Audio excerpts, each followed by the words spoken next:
DNA of people who lived around 34,000 years ago reveals an especially lively social scene that may have been a key to humans' evolutionary success. Much like hunter-gatherers today, ancient Eurasians married outside their home groups and formed webs of friends and in-laws vital for eventually building cities and civilizations, a new study suggests. Long-gone hunter-gatherers lived in groups with few close relatives, thus limiting opportunities for inbreeding, say evolutionary geneticist Martin Sikora of the Natural History Museum of Denmark in Copenhagen and his colleagues.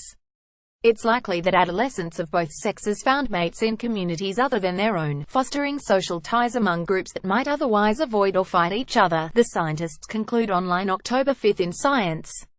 Modern hunter-gatherers likewise find partners among nearby groups. SN 4911, p. 13. Sikora's findings support a proposal that hunter-gatherer bands composed mainly of in-laws and unrelated individuals appeared by the late Stone Age and probably much earlier than that, says anthropologist Kim Hill of Arizona State University in Tempe, who did not participate in the new study.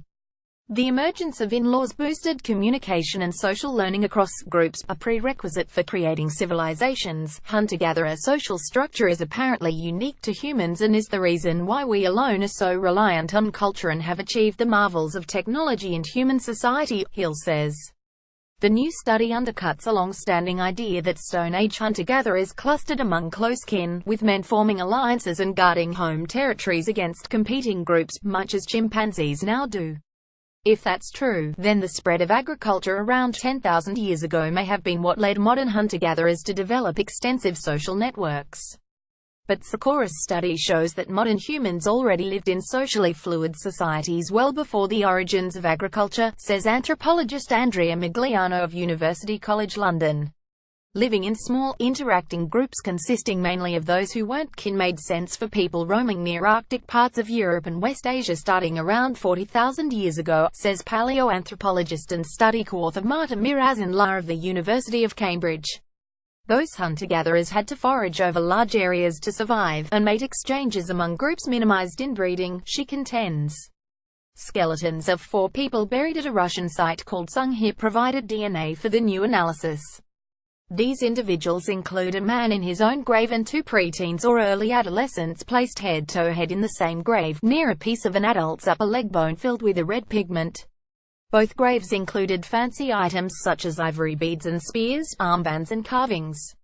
Researchers have excavated Sungir intermittently since the 1950s. New radiocarbon dates for the human fossils and a mammoth bone found at the site provided a more precise date for the Sungir burials than was previously available. Ancient DNA from the 4 Sungir individuals includes parts of the sex chromosomes, indicating that all of them were male. Scientists had previously suspected that one of the Sungir youngsters was a girl.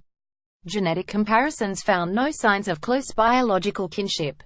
No parent, grandparent, sibling, aunt, uncle, niece or nephew relationships turned up. An analysis of a largely complete set of genetic instructions from one Sungir youngster suggested that he came from a population that split off around 38,000 years ago from direct ancestors of modern Europeans. That ancient Sungir-related population was relatively small, with anywhere from about 160 to 900 procreating adults, the researchers estimate.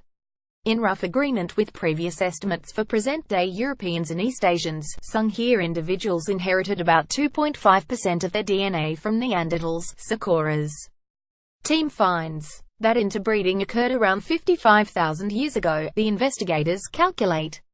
Further cross-species flings around 36,000 years ago contributed nearly another 0.4% Neanderthal DNA to the Sungir group, they say. Sungir people did not display genetic markers of inbreeding previously observed in Neanderthal DNA. SN 12514, p. 17. Neanderthals lacked mating networks like those of ancient humans, the researchers propose.